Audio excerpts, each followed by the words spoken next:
नमस्कार दोस्तों, स्वागत है आपका फनी एजुकेशनल ट्रिक की इस क्लास में, जिसमें हम डेली 10-15 मिनट में फर्स्ट ग्रेड की लक्ष्य बुक पढ़ते हैं। क्योंकि लक्ष्य बुक है वो सभी कंपटीशन के जो एग्जाम होते हैं उनमें महत्वपूर्ण भूमिका निभाता है और इसी को मद्देनजर रखते हुए हमने फर्स्ट फर्स्ट ग्रेड की लक्ष्य बुक को डेली 10-15 मिनट में पढ़ना है वो शुरू किया है। और हमारा टॉपिक चल रहा था हिस्ट्री का, गांधी जी के जो राष्ट्रीय आंदोलन में योगदान, और ये हमारी 41वीं क्लास है। तो ये हमारे महात्मा गांधी जी के बारे में हम बात कर रहे थे और 1942 से पहले-पहले के यानी भारत छोड़ो आंदोलन से पहले-पहले की जो भी घटनाएँ जो गांधी जी के साथ में हुई थी, राष्ट्रीय आंदोलन में जितना भी योगदान दिया था, उसको हमने याद कर लिया था लाइन टू लाइन। और आज का हमारा उसी क्रम में टॉपिक है भारत छोड़ो आंदोलन, ठीक है ना? और उससे पहले जो गांधी जी ने जो भी घटनाएँ हुई थी, उनको हम देख लेते हैं एक बार थोड़ा। कि 1893 से लेके 1915 तक गांधी जी अफ्रीका में रहते हैं, वहाँ पे आंदोलन करते हैं और अंग्रेज़ों को अपनी जो है वो अहिंसा की नीतियों पे झुकने के लिए मजबूर करते हैं, तो गांधी जी इस प्रकार से विश्वव्यापी हो जाते हैं। बाद में भारत में जब 1915 में आते हैं, 9 जनवरी 1915 में, उसके बाद में वो 3 आंदोलन करते हैं, जिनको हमने पढ़ा था 1917 में चंपारण आंदोलन होता है, 1918 में 2 आंदोलन होते हैं, अहमदाबाद मिल श्रमिकों का और दूसरा होता है खेड़ा सत्याग्रह, ठीक है ना? यानी ये 3 सत्याग्रह करते हैं गांधी जी। फिर इसके बाद में 1919 का रोलेक्ट एक्ट आता है और उसके विरोध में गांधी जी है वो 6 अप्रैल को डेट डिसाइड करते हैं कि हम 6 अप्रैल 1919 को क्या करेंगे, संपूर्ण देश में हड़ताल घोषित करेंगे यानी हड़ताल करेंगे और उसी हड़ताल करने के जो ज़रिए में पंजाब के 2 जो नेता गिरफ्तार कर लिए जाते हैं सत्यपाल और सैफुद्दीन किचलू और 13 अप्रैल 1919 को अमृतसर के पंजाब में अंग्रेजों के विरोध में यानी जो 1919 का रोलेक्ट एक्ट है इसके विरोध में सम्मेलन हो रहा था और वहाँ पे जो हंसराज हैं वो भाषण दे रहे थे। तो उसी पे जनरल डायर ने यानी 13 अप्रैल 1919 को गोलीबारी करवाता है और 13 अप्रैल 1919 को हमारा जलियांवाला बाग हत्याकांड होता है जिसमें हज़ारों लोग हैं वो मारे जाते हैं। 13 अप्रैल की इस घटना के होने के बाद में यानी जलियांवाला बाग हत्याकांड होने के बाद में यानी 5 दिन बाद में 18 अप्रैल को गांधी जी ये हड़ताल वाला जो सिस्टम है रोलेक्ट एक्ट के विरोध में वो वापस ले लेते हैं और 1921 में शुरू करते हैं असहयोग आंदोलन। इसमें भी एक घटना होती है 5 फरवरी 1922 को जो चौरा-चौरी स्थान है वहाँ पे सिपाहियों जो होता है क्रांतिकारियों द्वारा है वो थाने में आग लगाई जाती है और जिसमें ब्रिटिश सरकार के कुछ सिपाही मारे जाते हैं। तो उससे गांधी जी हैं वो दुखी होके ये भी वापस ले लेते हैं यानी 12 फरवरी को असहयोग आंदोलन वापस ले लिया जाता है। 1922 के बाद में 1927 में साइमन कमीशन आता है, उसका विरोध भी किया जाता है जिसमें हम देखते हैं कि पंजाब के लाला लाजपत राय मारे गए थे। और बाद में होता है सविनय अवज्ञा आंदोलन। सविनय अवज्ञा आंदोलन की घटना होती है 1930 की। यानी 1930 में जब गांधी जी ने इरविन को 11 सूत्री माँगे रखी थी कि आप या तो 11 सूत्री माँगे हमारी पूरी कर दीजिए या फिर हम है वो पूरे देश में सविनय अवज्ञा आंदोलन करेंगे यानी हम आपकी आज्ञा है वो नहीं मानेंगे। तो इरविन वो माँगे पूरी नहीं करते हैं, ठीक है ना? और उसके विरोध में गांधी जी 12 मार्च 12 मार्च 1930 से दांडी यात्रा शुरू करते हैं। साबरमती से दांडी तक जो यात्रा की जाती है वो पूरी होती है 6 अप्रैल को यानी 12 मार्च 1930 से 6 अप्रैल 1930 तक जो यात्रा होती है 24 दिन की वो पूरी की जाती है और साबरमती के आश्रम से चल के जब गांधी जी अरब सागर के तट पे जाते हैं तो वहाँ पे नमक कानून तोड़ा जाता है गांधी जी के द्वारा। और उसी के मध्य यानी 1931 में जो प्रथम गोलमेज सम्मेलन होता है जिसमें गांधी जी हैं वो भाग नहीं लेते हैं, कांग्रेस भी भाग नहीं लेती है। तो अंग्रेज सोचते हैं कि कैसे भी करके गांधी जी को मनाया जाए। तो गांधी और इरविन पैक्ट होता है यानी गांधी जी और इरविन के बीच में एक समझौता होता है और गांधी जी को 1932 के द्वितीय गोलमेज सम्मेलन में शामिल होने के लिए इरविन द्वारा मना लिया जाता है और गांधी जी जो शर्त रखते हैं कि हमारे जो केस छूटा है यानी जो बड़े केस के आधार पे लोगों को जेल में आपने नहीं भरा है, ठीक है ना? उनको छोड़ दिया जाए। तो गांधी जी ये शर्त रखते हैं तो छोटे-मोटे जो क्रांतिकारी हैं उनको छुड़वा लिया जाता है और गांधी जी दूसरे गोलमेज सम्मेलन में भाग लेते हैं जो सितंबर 1931 से दिसंबर 1931 तक चलता है और इसी समझौते के तहत गांधी जी हैं वो सविनय अवज्ञा आंदोलन 1934 में या फिर 1934 से पहले भी वापस ले लिया जाता है यानी इसी पूना पैक्ट के साथ में जो नहीं नहीं जो 5 मार्च 1931 को गांधी इरविन जो पैक्ट होता है उसके तहत सविनय अवज्ञा आंदोलन है वो वापस ले लिया जाता है। लेकिन गांधी जी जब द्वितीय गोलमेज सम्मेलन में भाग लेते हैं तो उनको एकदम निराशा हाथ में लगती है और वो वापस आके दूसरा सविनय अवज्ञा आंदोलन शुरू कर देते हैं। यानी दिसंबर 1931 में तो गए ही थे गोलमेज सम्मेलन में, ठीक है ना? और 1 जनवरी 1932 को आके गांधी जी स्टार्ट करते हैं दूसरा सविनय अवज्ञा आंदोलन।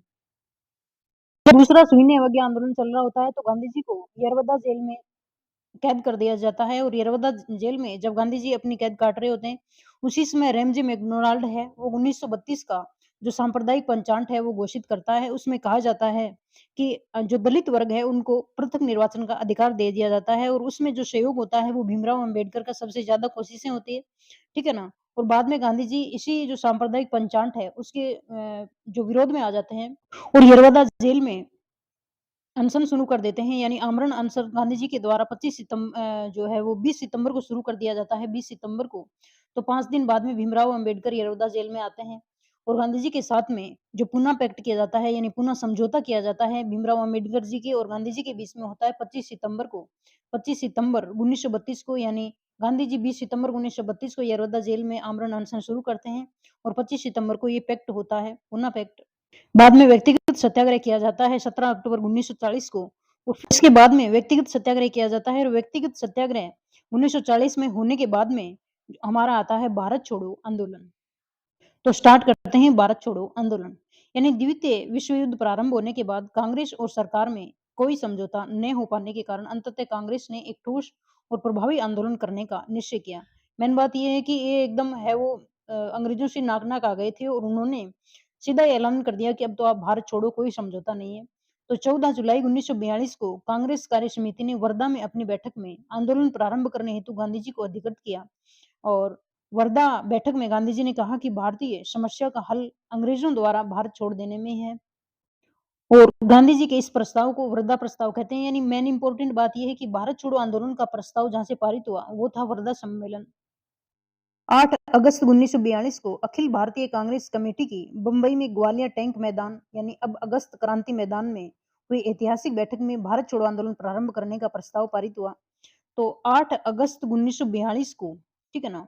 यानी जो अक्टूबर 1940 में तो व्यक्तिगत सत्याग्रह हुआ था। अब 8 अगस्त 1942 को यानी 8/8/42, ठीक है ना? 8/8/42 को शुरू होता है भारत छोड़ो आंदोलन और वो स्थान था ग्वालियर टैंक मैदान, बंबई का। प्रस्ताव में कहा गया कि भारत में ब्रिटिश शासन का तत्काल अंत भारत के लिए व मित्र राष्ट्रों के लिए आदर्श के लिए अत्यंत आवश्यक है। इस पर ही युद्ध का भविष्य और स्वतंत्रता प्रजातंत्र की सफलता निर्भर है। गांधी जी ने करो या मरो का नारा दिया। यानी गांधी जी ने करो या मरो का जो नारा दिया था, वो भारत छोड़ो आंदोलन जो शुरू हुआ था 8 अगस्त 1942 को ग्वालियर टैंक से यह नारा दिया गया था। ग्वालियर टैंक मैदान से दिया गया था करो और मरो का। यानी इन्होंने कहा कि अब तो अंग्रेजों से भारत छुड़ाना ही है, चाहे करो या फिर मरो, ठीक है ना? फिर कांग्रेस पूर्ण स्वराज्य से कम से कम की किसी भी सरकारी प्रस्ताव को स्वीकार नहीं करेगी। सरकार ने सभी बड़े नेताओं को गिरफ्तार कर लिया। गांधी जी को आगा खां महल में कैद किया था।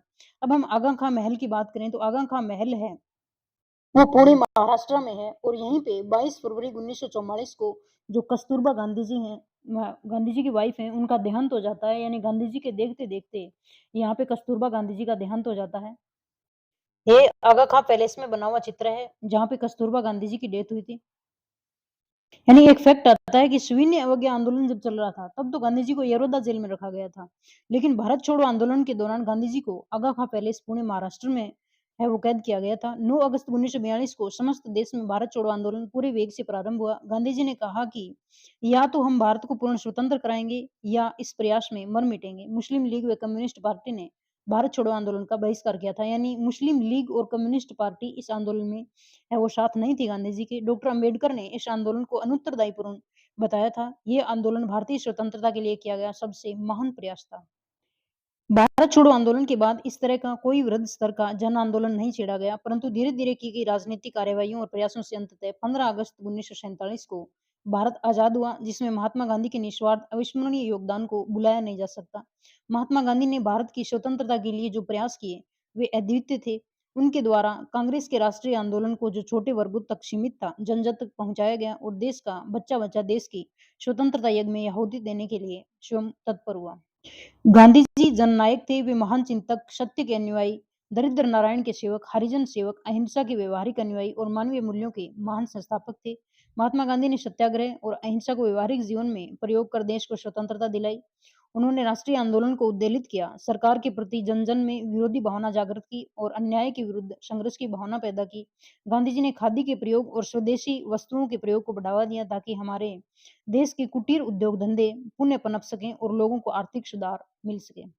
उन्होंने देश में बढ़ रही सांप्रदायिकता को समाप्त करने हेतु अथक प्रयास किए। हिंदू मुस्लिम एकता को बढ़ावा देने हेतु 1919 में प्रारंभ खिलाफत आंदोलन को पूरा समर्थन दिया था और मैकडोनाल्ड के सांप्रदायिक पंचाट निर्णय के विरुद्ध आमरण अनशन किया, जिसमें परिणाम स्वरूप पुनः व्यक्त हुआ। इसके बाद जब जब भी देश में सांप्रदायिक उन्माद बढ़ा, गांधी जी ने अपने उपवास व आमरण अनशन आदि प्रयोगों द्वारा इनकी तीव्रता कम करने का प्रयास किया। गांधी जी ने सदैव अपनी विचारधारा में निर्धन लोगों, किसानों को महत्वपूर्ण स्थान दिया। उनके उद्धार हेतु उन्होंने ग्रामीण पुनर्निर्माण कार्यक्रम पर बल दिया। ग्रामीणों के आर्थिक स्वावलंबन हेतु महात्मा गांधी ने चरखा, खादी आदि को पुरजोर वकालत की। उन्होंने किसानों व जमींदारों को आपस वैमनस्य समाप्त कर अंग्रेजों के विरुद्ध एकजुट स्वतंत्रता आंदोलन में शामिल होने हेतु प्रोत्साहित किया। उन्होंने ग्राम संघ की स्थापना की। उन्होंने हाथ के कते बुने कपड़े पहनने पर बल दिया ताकि गांव के निर्धन लोगों की आर्थिक सहायता हो सके और वे उन्नत हो सके। देखते हैं कि गांधी जी पहले तो कोट पैंट पहनते थे, ठीक है ना? अब बाद में ऐसा क्या हुआ कि गांधी जी लंगोटी पहननी शुरू कर दी। तो इसके पीछे भी एक कारण है कि गांधी जी जब असहयोग आंदोलन कर रहे थे, 1921 में जब असहयोग आंदोलन कर रहे थे, उस समय जब विजयवाड़ा में वो भाषण दे रहे थे कि आपको है वो जो अंग्रेजी जो वस्त्र हैं उनको वो कैंसल करना चाहिए, यानी उसका बहिष्कार करना चाहिए और आपको क्या पहननी चाहिए? खादी पहननी चाहिए। तो किसी आंदोलन में किसी जो है व्यक्ति ने कहा कि आप तो हम तो खादी नहीं पहन सकते क्योंकि खादी है वो बहुत महँगी होती है, ठीक है ना? और आप तो है वो खादी पहन लोगे लेकिन हम नहीं पहन पाते, ठीक है ना? तो इसी के विरोध में गांधी जी ने है वो उसी दिन से, यानी जो 22 सितंबर 1921 में ही गांधी जी ने जो है वो कपड़े जो अन्य कपड़े हैं वो त्याग दिए थे और लंगोटी पहनना शुरू कर दिया था। तो ये घटना विजयवाड़ा आंदोलन की आती है, 1921 के असहयोग आंदोलन के दौरान ये बातें हुई थी। तो आगे हम पढ़ते हैं कि महात्मा गांधी द्वारा 1921 में प्रारंभ असहयोग आंदोलन में पहली बार अखिल भारतीय स्तर पर लोग जन आंदोलन के लिए एकजुट हुए व उनमें राजनीतिक एकता जागृत हुई। गांधी जी ने अंग्रेजी सरकार के दमनकारी भारतीय जनता के लिए अहितकर कानूनों पर घोर विरोध किया। 1930 में नमक कानून तोड़ने हेतु श्रम ने दांडी मार्च किया और सविनय अवज्ञा आंदोलन प्रारंभ किया। महात्मा गांधी ने अछूतोद्धार व हरिजनों के उत्थान हेतु ऑल इंडिया एंटी अनटचेबिलिटी संस्था की स्थापना की, यानी इसका हिंदी अर्थ है अखिल भारतीय अस्पृश्यता या फिर छुआछूत विरोधी लीग। यानी ये काम उन्होंने हरिजनों के लिए तब किए थे जब जो है अम्बेडकर सामने गांधी जी को यरोदा जेल में अच्छी तरह से समझा दिया था कि आप है ना वो दलितों के बारे में कुछ करने दीजिए हमें, ठीक है ना? जब गांधी जी आमरण अनशन पे बैठे थे, जो दलितों के प्रवर्तन पृथक निर्वाचन को लेके, ठीक है ना? तो उस टाइम पे अम्बेडकर जी ने शायद कुछ ज्यादा ही समझा दिया, तो गांधी जी है वो एकदम से हरिजनों के लिए काम करने लग गए और उन्होंने ऑल इंडिया एंटी जो अनटचेबिलिटी संस्था की स्थापना भी की थी और उन्होंने हरिजन जो अछूतों को उन्होंने हरिजन नाम दिया था, यानी हरिजन नाम जो अछूतों के लिए दिया था वो गांधी जी ने दिया था। उन्होंने हरिजन नामक साप्ताहिक पत्र भी प्रारंभ किया था, यानी हरिजन नाम से गांधी जी का सप्ताह में एक पत्र भी आता था और उन्होंने हरिजन उत्थान हेतु उन्होंने 12,000 मील से अधिक की पैदल यात्रा की थी और इस पैदल यात्रा को कहते हैं हरिजन यात्रा। ठीक है ना? ये बात इसमें नहीं दी हुई है बुक में, लेकिन फिर भी हम पढ़ लेते हैं क्योंकि इस जो 12 मील की जो यात्रा थी, 12,000 मील की, वो की गई थी हरिजनों के लिए और उसे हरिजन यात्रा भी कहते हैं। 1934 में तो गांधी जी कांग्रेस से अलग हो गए और उन्होंने हरिजन उद्धार कार्यक्रम को अपना मुख्य लक्ष्य बना लिया और महात्मा गांधी ने गौरक्षा के अति महत्वपूर्ण कार्य के लिए गोरक्षा संघ बनाया था। तो हरिजनों के लिए इन्होंने क्या किया था, अखिल भारतीय अस्पृश्यता विरोधी लीग की स्थापना की थी, हरिजन यात्रा की थी और हरिजन है वो समाज साप्ताहिक पत्र भी शुरू किया था। गांधी जी ने भारतीय जन जन को राष्ट्रीय आंदोलन से जोड़ा। उन्होंने आह्वान पर महिलाएं जो अब तक पर्दे में रहती थी घर से बाहर निकली और बड़े पैमाने पर उन्होंने राजनीतिक आंदोलन में भागीदारी अदा की। भारतीय स्वतंत्रता आंदोलन के सैनिक रूप में महात्मा गांधी का योगदान अविस्मरणीय है। उन्होंने राजनीतिक लक्ष्य के लिए नैतिक साधनों का प्रयोग किया। महात्मा गांधी की सबसे बड़ी देन यह है कि उन्होंने भारत के लोगों के दिलों से सरकार व नौकरशाही पर भय दूर कर दिया। गांधी जी ने सैकड़ों वर्षों की दास्ता के कारण डरपोक बन चुके भारतीयों के मन से दास्ता की भावना को समाप्त किया। उन्होंने लोगों के मन से भय निकाल दिया और लोगों के मन में आत्मविश्वास, आत्मसम्मान और लड़ने की इच्छा उत्पन्न की, जिससे लोगों ने निडर होकर आजादी की लड़ाई में भाग लिया। महात्मा गांधी ने देश में समाज सुधार की महती कार्य भी किया। उन्होंने हिंदू धर्म को कट्टरता और अंधविश्वास से दूर रखने का भरसक प्रयत्न किया। वे ऐसे समाज के निर्माण हेतु प्रयत्नशील रहे जिसमें जातिवाद और अस्पृश्यता न हो, जिसमें लोगों के हृदय में समता की भावना हो। उन्होंने कार्यों और उपदेशों से जनता में धर्मनिरपेक्षता और राष्ट्रवाद पनपा, जातिवाद व सांप्रदायिकता कम हुई। महात्मा गांधी ने भारत के स्वतंत्रता आंदोलन में जिन तकनीकों का प्रयोग किया, उनमें सर्वाधिक महत्वपूर्ण था सत्याग्रह एवं अहिंसा। यानी ये इम्पोर्टेंट पार्ट रहे गांधी जी के, सत्याग्रह और अहिंसा। गांधी जी जहां अहिंसा के सिद्धांत के प्रबल पक्षधर थे, वहीं उनका यह भी मानना था कि अन्याय के सम्मुख कायरतापूर्ण समर्पण करने की बजाय हिंसा का मार्ग अपना लेना अधिक श्रेष्ठ होता है। यानी कहीं न कहीं गांधी जी मानते थे कि हिंसा है वो करनी पड़ती है जब कोई कायरतापूर्ण समर्पण करने की बजाय, यानी किसी के आगे कायर मत बनो, ठीक है ना? वहाँ पे तो हिंसा भी अपनानी चाहिए। तो गांधी जी ने राष्ट्रीय स्वतंत्रता आंदोलन को विदेशी शासन के खिलाफ अखिल भारतीय स्तर प्रदान कर जन-जन का आंदोलन बना दिया। गांधी जी के आविर्भाव से पूर्व कांग्रेस का कार्यक्षेत्र केवल शहरों एवं कस्बों, बुद्धिजीवियों जिनका आम जनता से कोई मेल न था, तक ही था। महात्मा गांधी ने भारतीय राष्ट्रीय आंदोलन में एक क्रांति का सूत्रपात किया। उन्होंने इस आंदोलन को जन-जन तक फैलाया। गांधी जी एक आम भारतीय के समान जीवन बिताने में विश्वास रखते थे, जो कि उनके व्यक्तित्व में भी स्पष्ट झलकता था। उनकी इस राजनीतिक शैली ने उन्हें कुछ ही समय में अखिल भारतीय स्तर पर लोकप्रिय नेता बना दिया। इसी राजनीतिक जीवन शैली के कारण आम भारतीय जनों ने उन्हें अपने पर्याप्त नजदीक पाया और गांधी जी के आंदोलन में अंतर्मन से पर्याप्त सहयोग प्रदान किया। ये हमारा फर्स्ट ग्रेड का जो लक्ष्य बुक में दिया हुआ गांधी जी है, गांधी जी का जो वर्णन है, वो हमने पढ़ लिया। तो हम एक बार दोबारा देख लेते हैं कि महात्मा गांधी जी अफ्रीका गए 1893 में। पहला सत्याग्रह अफ्रीका में ही किया 1906 में। गांधी जी पहली बार जेल कहाँ गए? 1908 में, ये भी अफ्रीका में ही गए थे और पहला सत्याग्रह भी 1906 में अफ्रीका में हुआ। और गांधी जी अफ्रीका से लौटे थे, यानी भारत आए थे 9 जनवरी 1915 को। भारतीय प्रवासी दिवस मनाते हैं। साबरमती आश्रम की स्थापना 1916, चंपारण सत्याग्रह 1917, अहमदाबाद मिल मजदूर आंदोलन 1918, खिलाफत आंदोलन 1919, इसके बीच में 1918 में खेड़ा आंदोलन भी आएगा। और खिलाफत आंदोलन 1919, असहयोग आंदोलन 1920 और असहयोग आंदोलन वापस लिया था 1922 में, जो अ, चोरा-चोरी वाला कांड हो जाता है। उसके बाद में कांग्रेस की अध्यक्षता की 1924 में, दांडी यात्रा 1930, 12 मार्च, सविनय अवज्ञा आंदोलन 1930 और गांधी-इरविन समझौता 1931 को, द्वितीय गोलमेज सम्मेलन 1931 को, ऊना समझौता 1932 को होता है, हरिजन संघ की स्थापना 1932 को होती है, भारत छोड़ो आंदोलन 1942, गांधी जी का जन्म 2 अक्टूबर 1869 और मृत्यु 30 जनवरी 1948। अब गांधी जी के बाद में जो राष्ट्रीय योगदान में जवाहरलाल नेहरू का टॉपिक दिया हुआ है हमारे सिलेबस में, फर्स्ट ग्रेड के सिलेबस में, तो हम आगे वो जवाहरलाल नेहरू जी के बारे में बात करेंगे। जय हिंद।